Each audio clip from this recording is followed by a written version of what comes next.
ସାଙ୍ଗମାନେ ଆଜି ମୋ ସହିତ ଆସନ୍ତୁ, ମୁଁ ଆପଣଙ୍କୁ ଗୋଟେ ବହୁତ ସୁନ୍ଦର ଜାଗାକୁ ନେଇଯିବି। ଆଉ ଆପଣମାନଙ୍କୁ ମୋତେ ତ ବହୁତ ଭଲ ଲାଗିଲା, ଆପଣମାନଙ୍କୁ ବି ନିଶ୍ଚିତ ଭଲ ଲାଗିବ।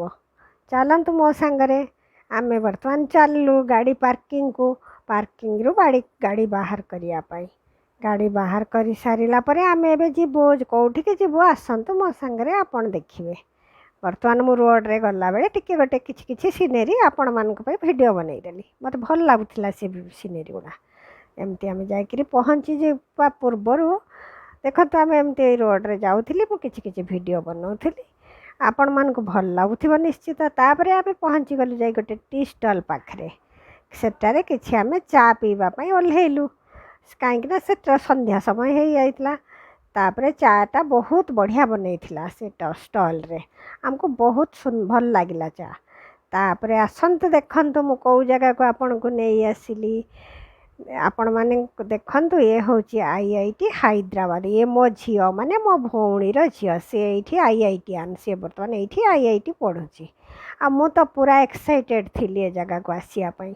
ଭାବନ୍ତୁ ପିଲାମାନେ, ଆମ ଇଣ୍ଡିଆରେ ସବୁଠାରୁ ଟପେଷ୍ଟ ଏକ୍ଜାମ୍ ହେଉଛି ଏଇଟା। ତ IIT ପାଇବା ଟିକିଏ କଥା ନୁହେଁ। ଯେଉଁମାନଙ୍କର ପିଲାମାନେ ପାଇଛନ୍ତି ନିଶ୍ଚିତ ସେଇଟା ତ ଗର୍ବ ଆଉ ଗୌରବର ବିଷୟ। ତାପରେ ମୁଁ କିଛି ଜାଗାରେ ଏମିତି ଫଟୋ ଉଠେଇଲି, ମୋତେ ବହୁତ ସୁନ୍ଦର ଲାଗିଲା। ତାପରେ ଆମେ ଆସିକି ପହଞ୍ଚିଗଲୁ ଲାଇବ୍ରେରୀରେ। ଲାଇବ୍ରେରୀ ବି ବହୁତ ସୁନ୍ଦର ଥିଲା। ଦେଖିଲେ ଆପଣମାନଙ୍କୁ ଭଲ ଲାଗୁନି? ମୁଁ ଏହା ମାଧ୍ୟମରେ ବହୁତ ପିଲାମାନଙ୍କୁ କହିବାକୁ ଚାହୁଁଛି, ପିଲାମାନେ ମନ ଦେଇକରି ପାଠ ପଢ଼, ନିଜର ଭବିଷ୍ୟତ ଉଜ୍ଜ୍ୱଳ କର, ଆଉ ବାପା ମାଆଙ୍କର ସେଥିରେ ଗର୍ବ ଆଉ ଗୌରବ ତମେମାନେ। ଆଉ ମୁଁ ତ ଭିତରୁ ବହୁତ ଖୁସି ହେଇଯାଉଥିଲି, ଆଉ ମୋ ଆଖିରେ ଲୁହ ଚାଲି ଆସୁଥିଲା। କାହିଁକି? ସତରେ ପିଲାଟା ବହୁତ ଭଲ ପିଲାଟା। ସେ ଯେତିକି ଭଲ ପାଠ ପଢ଼େ, ତା'ର ସର୍ବଗୁଣ ସମ୍ପନ୍ନ, ଆଉ ସେ ଡାଉନ୍ ଟୁ ଆର୍ଥ।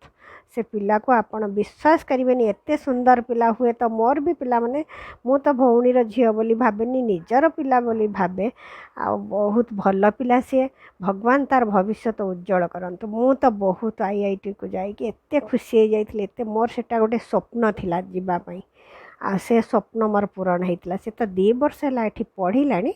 ମୁଁ ଆଜି ଫାର୍ଷ୍ଟ ଟାଇମ୍ ଯାଇଥିଲି। ତା ବାପା ମା ତ ବହୁତ ଥର ଯାଉଛନ୍ତି। ଆଉ ଏଇଟା ଥିଲା ଲେକ୍ଚରର୍ସ ମାନଙ୍କର ହଲ୍। ଏଇଠାରେ ଲେକ୍ଚରର୍ ମାନେ ପିଲାମାନଙ୍କୁ ପଢ଼ାନ୍ତି। ସେଟା ବି ବହୁତ ସୁନ୍ଦର ଥିଲା। IIT ଇଏରେ ଏସବୁ ବହୁତ ସୁନ୍ଦର। ମୋ ଅନ୍ୟ ହଷ୍ଟେଲ ମୁଁ ବି ନିଜେ ପଢ଼ିଛି, କରିଛି, ସେସବୁ ଜାଗାଠାରୁ ଏ ତ ମୋତେ ଡିଫରେଣ୍ଟ ଲାଗୁଥିଲା। ଆଉ ଏ ଥିଲା ତାଙ୍କର ଥିଏଟର। ଏଇଠାରେ ହିଁ ଥିଏଟର ହୁଏ। ଆଉ ତାପରେ ଆମେ ଚାଲିଥିଲୁ ହଷ୍ଟେଲ। ଏ ଦେଖନ୍ତୁ, ଏଇ ଯେଉଁ ବିଲ୍ଡିଂ ଗୁଡ଼ା ଦେଖାହେଉଛି, ଏସବୁ ହଷ୍ଟେଲ। ତା ହଷ୍ଟେଲ ଏଇ ବିଲ୍ଡିଂ, ଏଇ ସମସ୍ତ ଏଇ ଯେଉଁ ଲାଲ କଲର୍ର ଯେଉଁ ବିଲ୍ଡିଂ ହେଇଛି, ଏସବୁ ହଷ୍ଟେଲ ଥିଲା।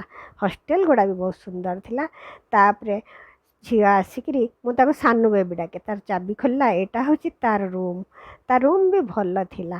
ଶେଷରେ ଆମେ ତାକୁ ସେଇଠି ଛାଡ଼ିକିରି ପୁଣି ବାହାରିଲୁ ଆମେ ହାଇଦ୍ରାବାଦର ଘରକୁ ଆସିବା ପାଇଁ। ତା ହଷ୍ଟେଲ ରୁମ୍ ବି ଆମକୁ ବହୁତ ଭଲ ଲାଗୁଥିଲା। ଶେଷରେ ସେ ଗାଡ଼ି ପାଖକୁ ଆସିକିରି ତା'ର ଯେଉଁ ସୁନ୍ଦର ମୁହଁରେ ଏମିତି ବଡ଼ମାଉସୀ ବାଏ ବୋଲି କହୁଥିଲା, ଆଉ ମୋତେ ସେତେବେଳେ ଆଖିରେ ଲୁହ ଚାଲି ଆସିଥିଲା। ତାପରେ ଆମେ କିଛି ଖାଇକିରି ମୁଭି ଦେଖି ଘରକୁ ଫେରିଥିଲୁ। ଆଉ ଆପଣମାନଙ୍କୁ ମୋର